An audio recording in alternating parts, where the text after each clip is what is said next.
Baik, selamat pagi. Hari ini kita di mata kuliah Jalan Raya 2 atau perkerasan jalan. Ya.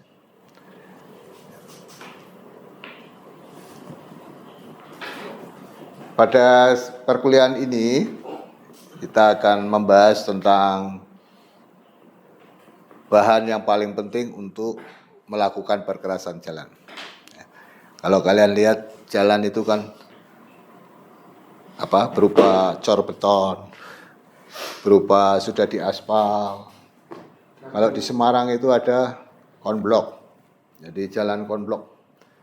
Kenapa konblok? Karena sering ada rob, jadi air laut naik ke daratan.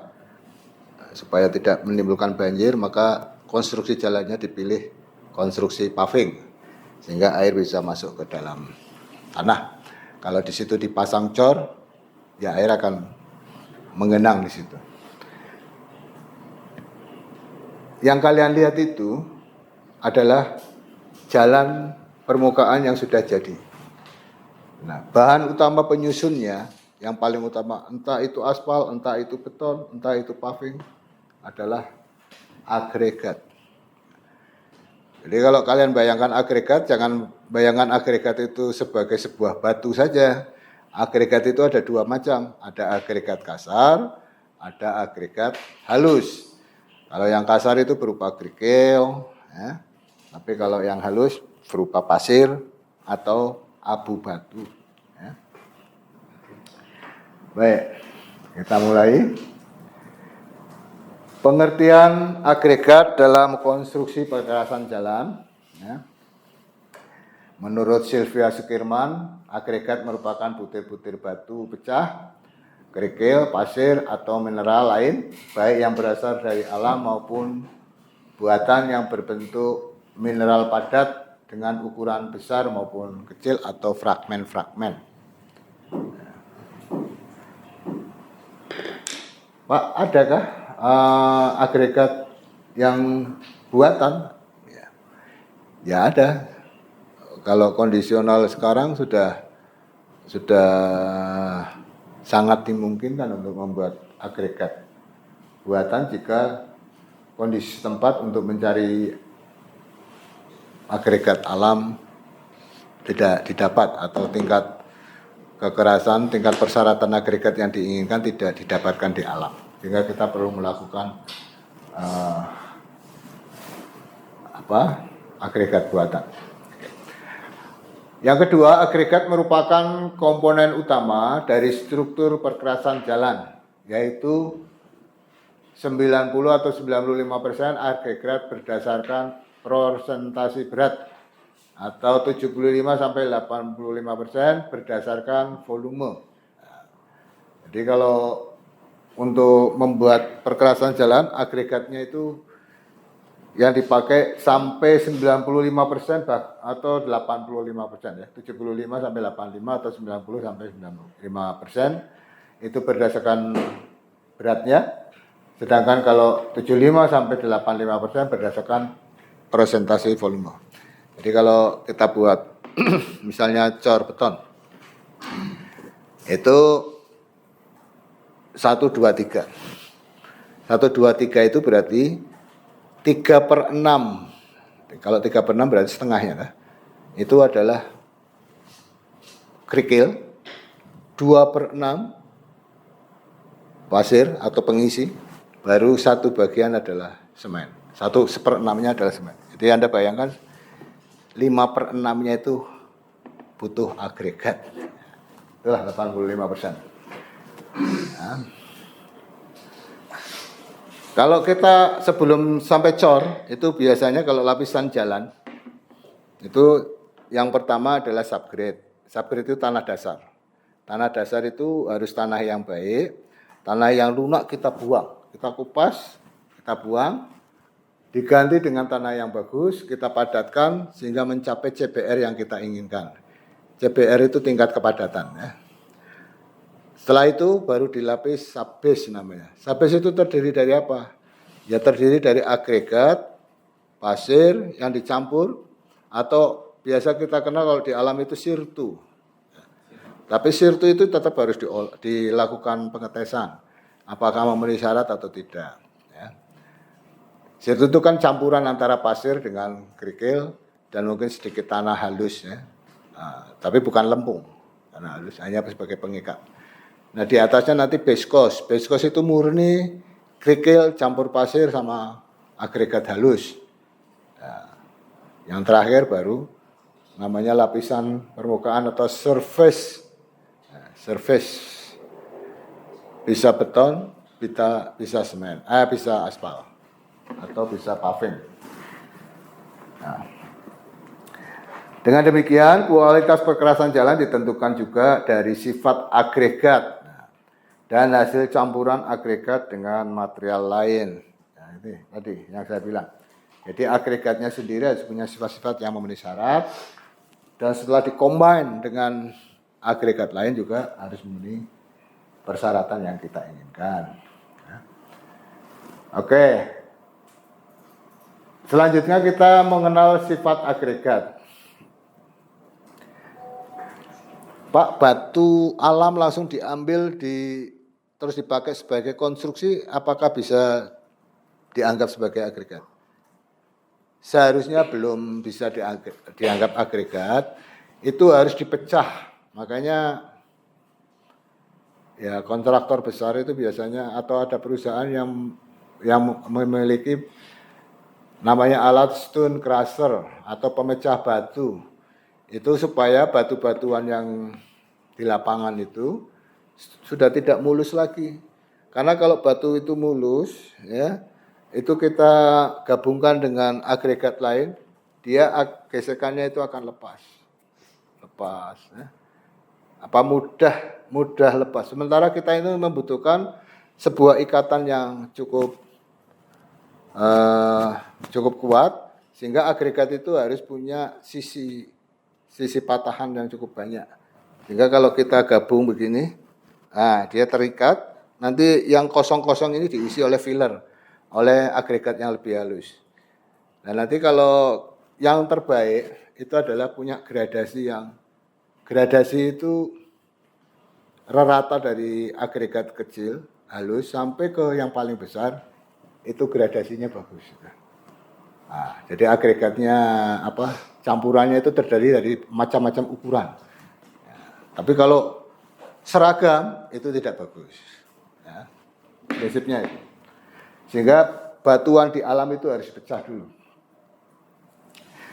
Nah, setelah dipecah maka sifat agregat itu merupakan salah satu faktor penentu kemampuan dari perkerasan jalan untuk memikul beban lalu lintas dan daya tahan terhadap cuaca. Jadi sifatnya itu dibutuhkan untuk menjadi penentu dari kemampuan perkerasan jalan memikul beban. Jadi kalau kendaraan lewat di atasnya itu tidak meleot, badan jalannya itu masih stabil itu.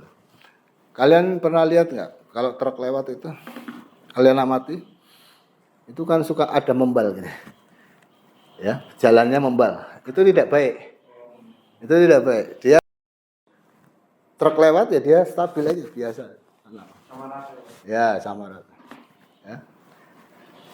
Kemudian sifat agregat yang menentukan kualitasnya untuk material perkerasan dilihat dari gradasi. Yang tadi saya lihat, yang saya terangkan tadi gradasi. Dari material kecil sampai yang paling besar itu gradasinya bagus.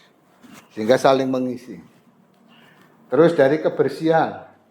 Ya. Jadi agregatnya bersih dari lampung, dari tanah, dari lumpur. Ya. Jadi harus dicuci. Makanya jangan heran kalau kota Sorong, kota kita ini, sampai ada jalan yang dipenuhi tanah akibat cucian pasir. Tapi sebetulnya itu tidak boleh. Harusnya dia berdiri di pinggir kawasan yang tidak mengotori lingkungan. Mestinya baru dilakukan proses pencucian. Kemudian tingkat kekerasan. Kekerasannya batu ini caranya melihat dari mana? Dari mesin Los Angeles. Jadi makanya ada lab jalan, ada mesin Los Angeles untuk melihat tingkat kekerasan batuan tersebut. Yang keempat, ketahanan agregat.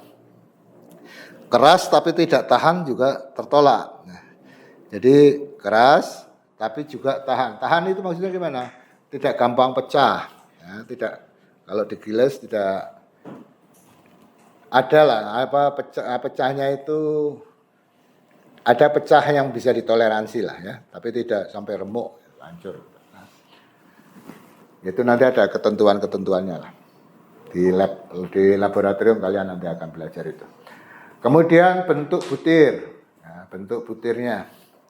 Yang tadi saya bilang, kalau bentuknya bulat, Anda lihat cincin yang dipakai, cincin batu. Itu kan namanya batu juga. Tapi itu tidak baik untuk perkerasan jalan, karena terlalu licin. Jadi kalau cincin yang batu-batu cincin itu kalian temukan, itu untuk dilewati kendaraan di atasnya, mesti batuannya itu akan terserak, tidak saling mengikat. Ya. Yang bagus adalah terpotong, terpecah sehingga permukaannya menjadi kasar dan tidak licin lagi. Kemudian ya tekstur permukaan tadi harus kasar. Ya. Porositas, apa porositas? Porositas itu tingkat kemampuan dia menyerap air. Nah, jadi berapa dia? Kalau batu itu biasanya kalau di lapangan itu cara sederhananya kita, apakah batu itu kualitas bagus atau tidak, kita ludahin. Ya, batu diambil ya meludah di situ. Kalau ludah itu ngendon di situ terus nggak kering-kering, berarti batu itu nggak bagus. Karena tingkat porositasnya rendah ya. Jadi kalau dia menyerap, tapi juga kalau terlalu porosif, ya, terlalu menyerap air juga tidak bagus juga. Jadi ada angka-angka tertentu lah yang harus diamati. Nanti semua ini akan dilakukan lewat uji lab. Terus berat jenisnya dan daya kelekatan terhadap aspal. Jadi nanti kita tes batu itu, kita kasih aspal, bagaimana dia menyerap aspal itu. Kalau dia menyerap aspal terlalu tinggi juga tidak bagus, karena nanti jalan itu jadi mudah meleot itu. Ya. Tapi kalau dia aspalnya menggenang aja di permukaan, tidak terserap juga tidak bagus. Berarti dia tidak bisa melekatkan dengan material yang lain yang membentuk untuk surface tadi. Kemudian sifat agregat tersebut sangat dipengaruhi oleh jenis batuannya. Jadi kita melihat semua ini, jenis batuan inilah yang akan kita amati sebelum kita olah.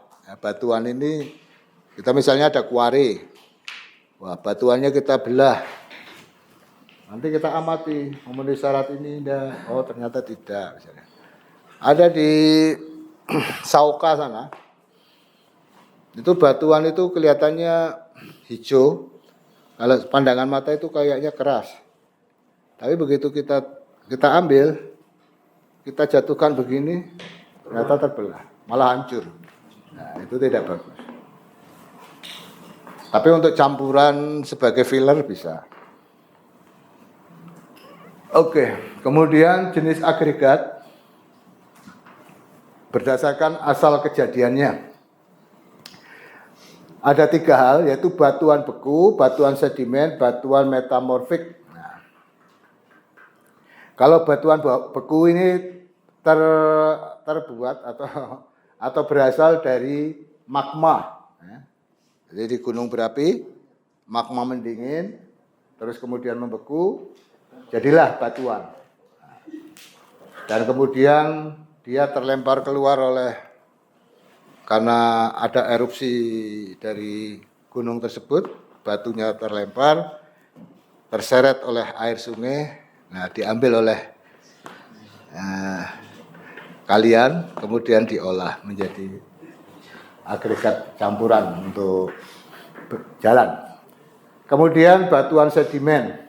Nah, Ini berasal dari campuran partikel mineral, sisa hewan, dan tanaman. Nah, ini biasanya kayak fosil gitu loh. Fosil tapi masih fosil muda. Jadi ada hewan-hewan yang mati, tanaman yang tertimbun tanah, nah kemudian terlapis oleh agregat-agregat lembut, pasir, dan debu, terus mengeras menjadi batuan. Pernah lihat tuh batu-batu yang mirip-mirip batang pohon, ya kan? Biasanya malah untuk hiasan. Nah, seperti itu. Ini merupakan bagian dari lapisan kulit bumi, hasil endapan di danau, laut, dan sebagainya. Jadi laut itu kalau mengirim ombak, jangan salah, itu dia juga kadang-kadang mengambil mineral pantai kita ke laut, dikirim ke tempat lain. Ya itulah, nanti tempat lain yang untung dapat. Tapi ada juga kita pantainya juga menerima mineral dari tempat lain juga. Nah itu batuan sedimen. Kemudian batuan metamorfik.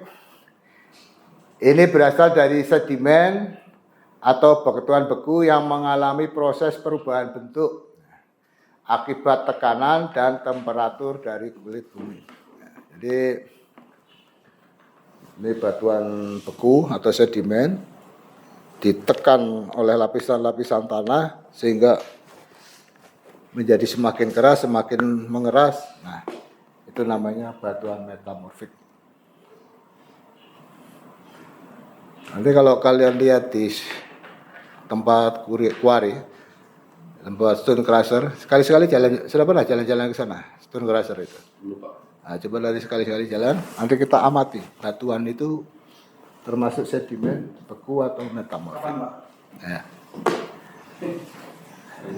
Kenapa?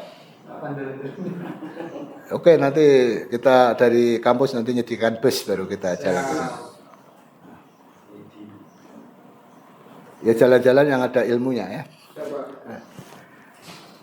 Baik, kemudian kalau berdasarkan pengolahannya, ini ada 3 yaitu agregat alam, agregat melalui proses pengolahan, dan agregat buatan.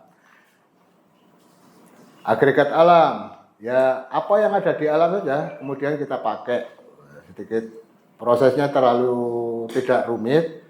Ya itulah yang biasanya kita sebut dengan sirtu tadi, pasir batu yang biasa untuk sebetulnya untuk lapisan subbase. Ya, kalau di jalan itu untuk subbase.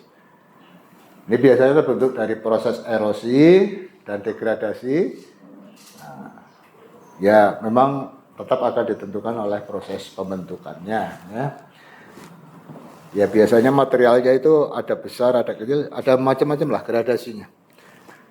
Tapi kalau memang materialnya itu kelihatannya seragam, sebaiknya tetap diolah. Tetap diolah lagi supaya mencapai gradasi yang kita inginkan. Kemudian agregat melalui proses pengolahan.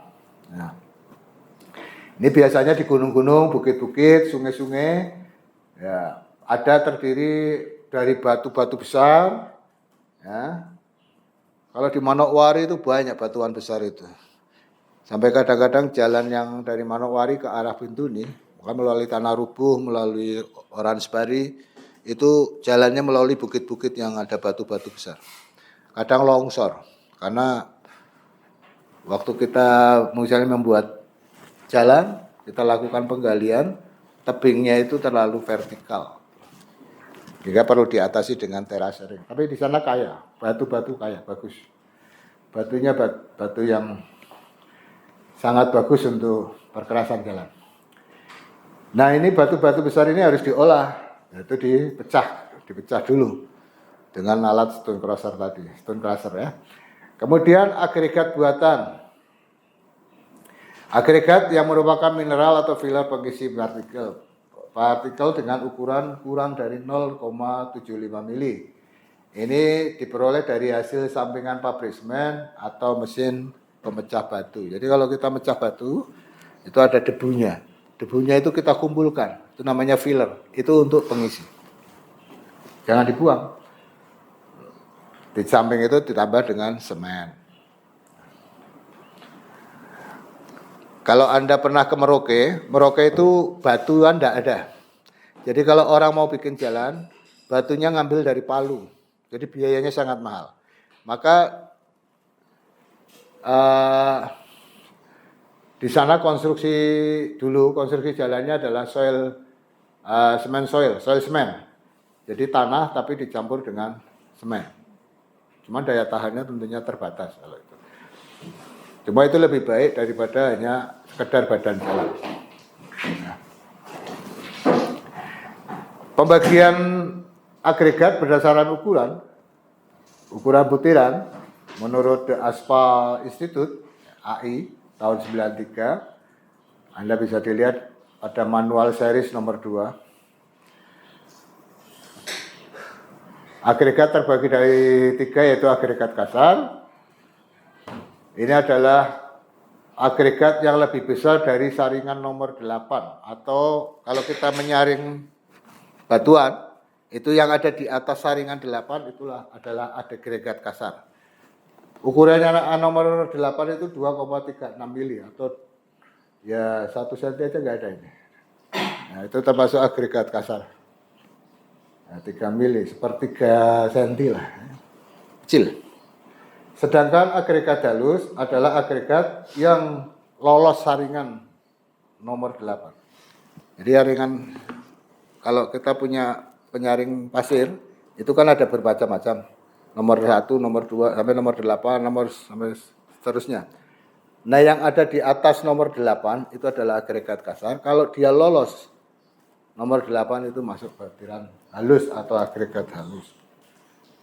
Sedangkan bahan pengisi atau filler adalah agregat halus yang minimal 75% lolos saringan nomor 30 atau 0,06 mili. Mungkin ayakan tepung aja kayaknya masih lebih kecil lagi ini. Ya, itulah filler ya.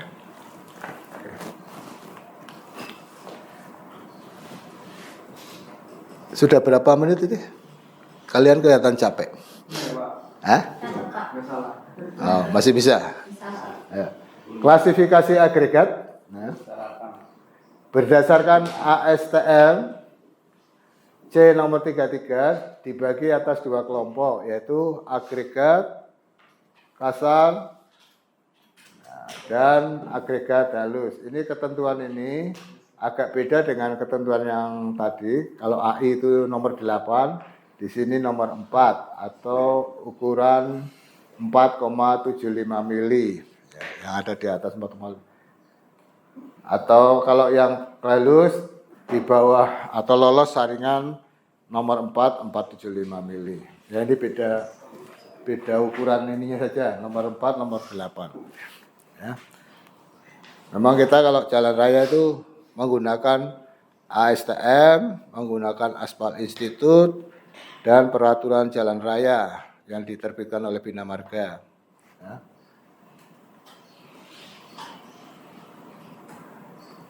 Kemudian pembagian agregat berdasarkan ukuran butiran menurut Bina Marga ini sama dengan AI, itu lolos di atas nomor 4. Kalau yang halus lolos nomor 4, yang filler 0,075 mili. Kalau AI berapa tadi? 0,06.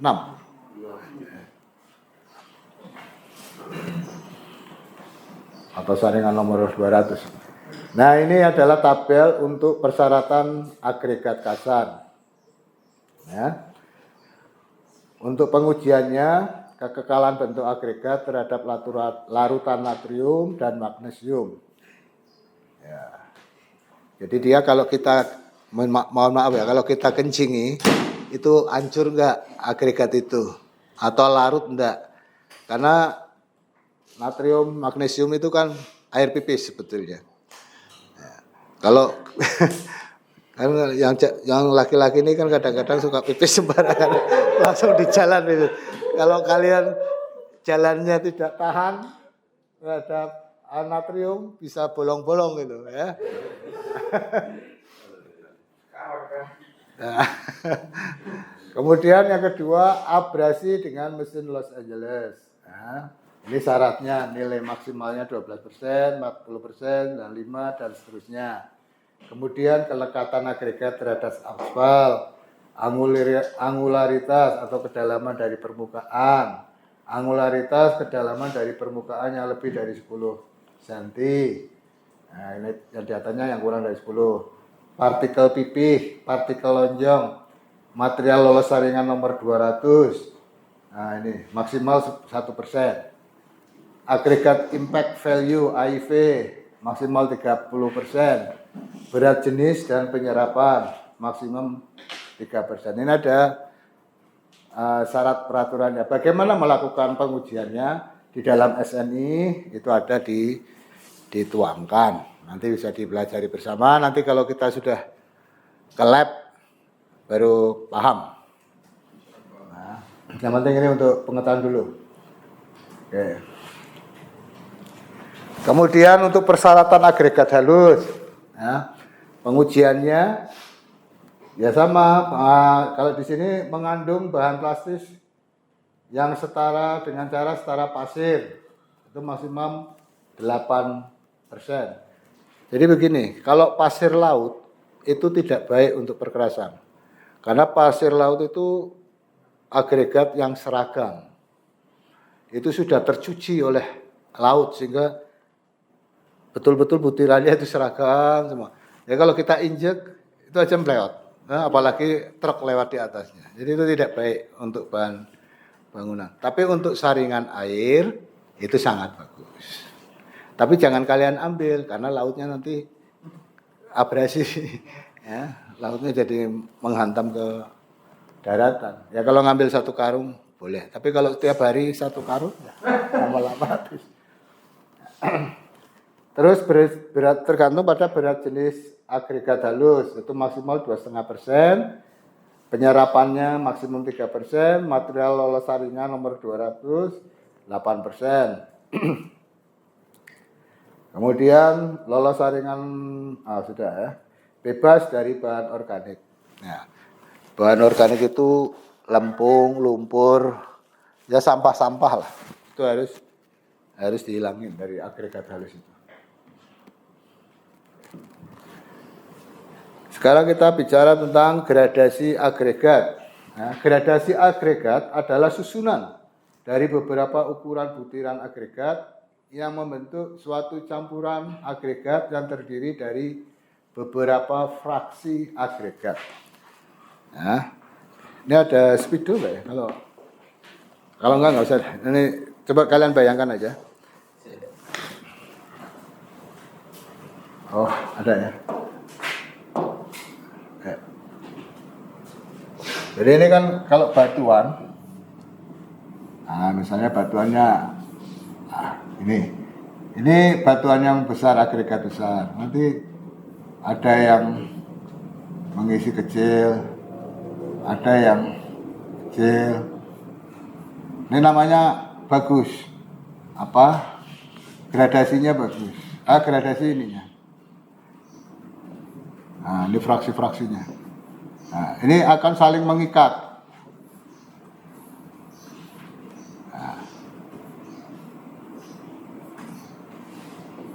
Maka semakin batuan itu berbentuknya tidak beraturan, itu semakin bagus. Karena saling nyokot itu. Nah, di sini masih ada lubang-lubang, inilah yang diisi oleh filler. Filler.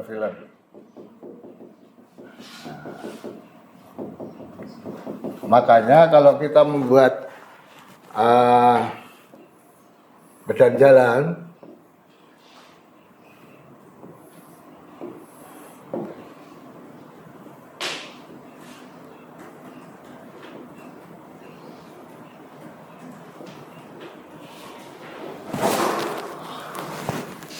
bagaimana sudah mengantuk?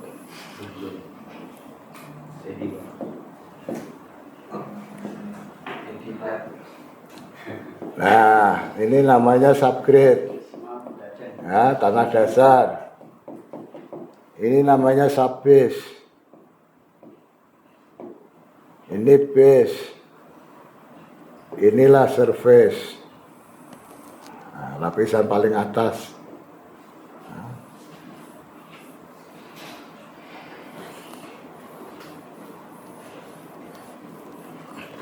Ini bisa beton, nah, bisa aspal, bisa paving. Oh, sirtu itu masuk subbase.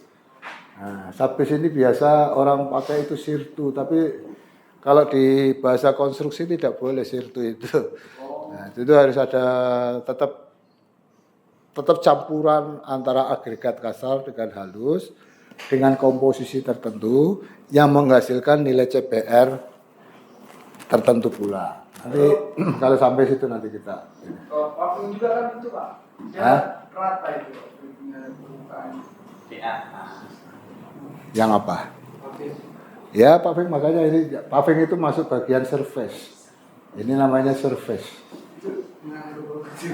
Nah, di bagian atas surface. Sedangkan ini kalau base course itu campuran antara agregat kasar dengan halus.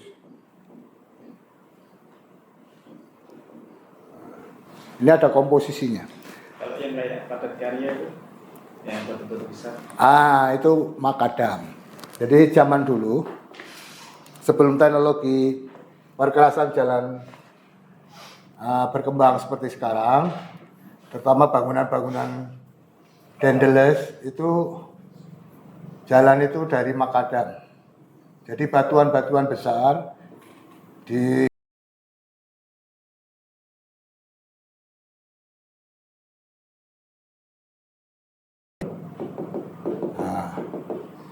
sudah, ini nanti truk bisa lewat di atasnya. Tapi ini mahal. Anda bayangkan cari batu-batu besar seperti itu ukuran 20 cm, 25 cm kan tidak mudah di alam ini sekarang. Nah, kalau toh ada jadi boros gitu. Jadi boros. Maka batuan ini dipecah, diolah oleh stone crusher menjadi batuan ukuran-ukuran tertentu 3/4 mili, 3/4 cm, ukuran terbesar tuh ada ukuran namanya gradasi. Jadi dari yang besar sampai yang kecil. Nah, sehingga yang setelah dipecah ini disatukan dengan filler tadi akan menghasilkan konstruksi yang nilai kepadatannya diharapkan sama dengan makadam. Jadi kalau bangunan Dendeles dari Anyar Panarukan itu memang sampai sekarang masih ada dan masih awet. Hanya mesti akan ada lubang karena melalui penggerusan. Nah, lubang itu untuk digantikan oleh batuan yang sama sudah sulit dicari di alam. Kalau ini kan begitu ada kerusakan masih bisa diperbaiki.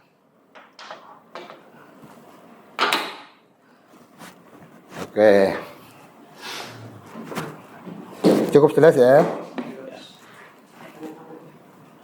Kita lanjut.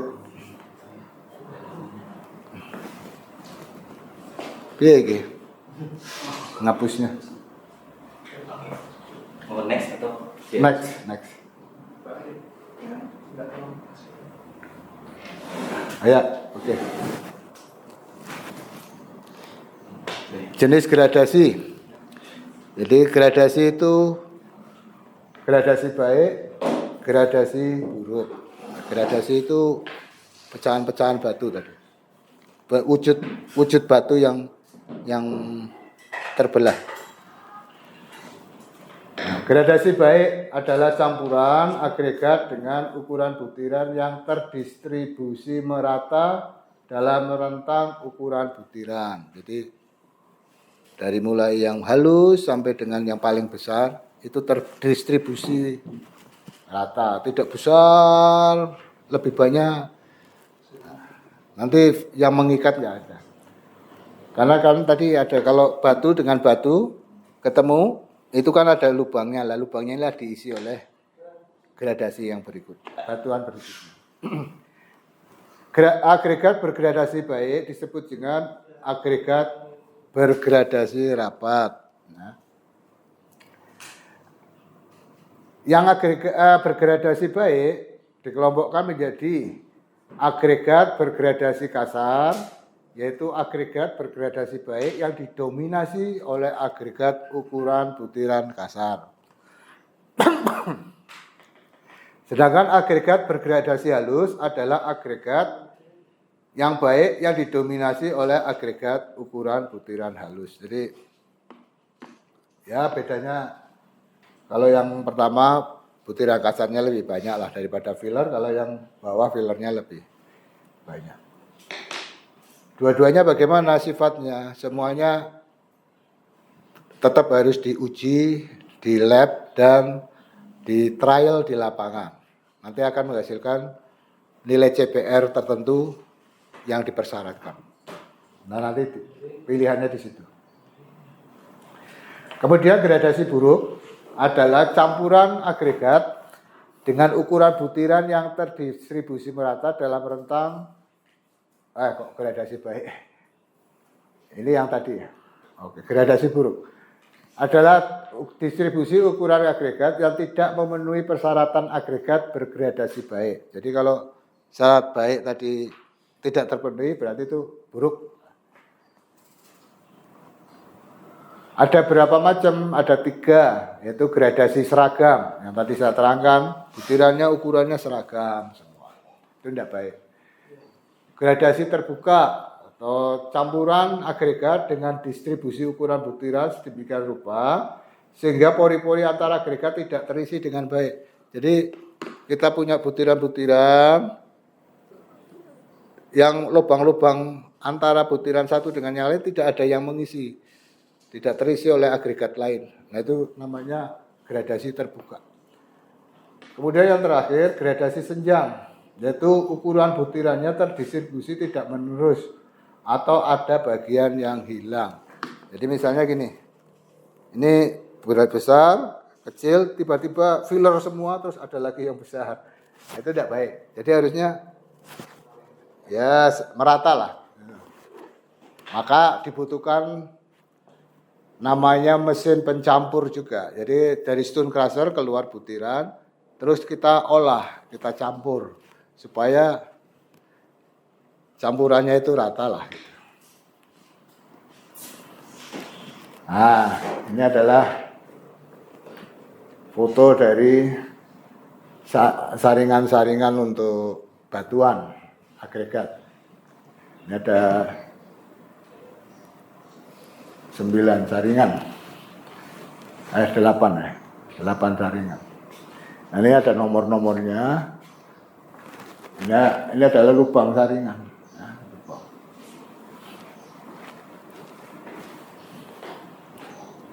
Nanti hasil batuannya setelah disaring, hasil agregatnya ini. Oke. Ada pertanyaan? Masalah tadi yang kayak struktur dari jalan Pak. Itu kan di Papua sendiri nih jalan yang sering kita lihat kan lubang-lubang Pak. Itu faktor dari agregatnya atau lapisan atasnya Pak atau aspalnya? Iya. Sesuai pengamatan yang sudah ini saya sudah melakukan pengamatan, cuman memang kalau disampaikan kadang-kadang tidak ditindaklanjuti. Jadi yang sering jalan itu rusak karena faktor subgrade-nya tidak dipersiapkan dengan baik. Tanah dasarnya. Jadi karena terburu-buru harus cepat selesai, misalnya ada rumputnya pun dihampar. Padahal rumput itu bagian yang merusak jalan. Jadi kalau kita mau bangun jalan, rumput, sampah, humus itu harus dikupas semua. Dibuang, diganti dengan material lain. Itu yang pertama. Yang kedua, pada saat pelaksanaan, pemadatan belum maksimal, turun hujan, tidak segera diatasi genangan itu, dibiarkan terus tiba-tiba cuaca panas, seolah-olah dia kering, tapi keringnya sebenarnya kering semu. Gitu. Kering semu itu di dalamnya masih banyak air yang tersimpan. Nah itu tidak diatasi. Yang ketiga, jalan kalau sudah dibuat, badan jalan dibentuk, subbase dipasang, base course dipasang, yang terbaik atasnya harus segera dipasang surface, entah itu aspal, entah itu beton yang sifatnya kedap air. Kalau tidak dipasang segera, maka turun hujan, air akan terserap di badan jalan itu. Nah kalau kita mau masang masang aspal, itu berarti harus nunggu kering dulu. Nunggu kering dipadatkan lagi, dites CBR-nya masuk baru bisa melakukan pengaspalan. Jadi kalau ya lubang itu kasuistik lah. Tidak semuanya kan. Semuanya. Ya misalnya jalan 10 kilo, misalnya ada lubang di kilometer 3, kilometer 7 itu kasuistik lah. Per titik. Karena namanya kerja manusia kan tidak bisa juga menjamin semuanya bagus. Tetap ada juga yang kita teledor sedikit lah. Tapi sebetulnya dengan kalian belajar di teknik sipil mulai dihilangkan itu, ya. Jangan karena mengejar keuntungan yang tidak seberapa kemudian menghalalkan semua hal. Mungkin rumput yang kalian lupa masih tertinggal di situ. Kalau kalian lupa mungkin tidak jadi dosa, tapi kalau kalian sengaja ya ya itu karena kita bekerja kan tidak hanya berdasarkan analisa teknis, tapi hati kan juga dipakai. Ya kan? Sehingga akan lahirlah insinyur-insinyur yang profesional, yang terbaik. Saya kira itu, terima kasih. Untuk hari ini belum ada tugas, nanti mungkin minggu depan tugasnya. Tapi tugas sederhana aja. Coba kalian nanti datang ke tempat Kuare, ya, Kuare atau Stone Cluster di Sauka itu, kalian amati batuan yang ada itu. Nah, mungkin bisa jadi referensi. Nanti ambillah, mungkin kalau ambil segenggam kan enggak bayar ya, mungkin ambil barang segenggam itu, langsung dibawa ke kampus, kita diskusikan batuan itu. Ya. Terima kasih. Assalamualaikum warahmatullahi wabarakatuh.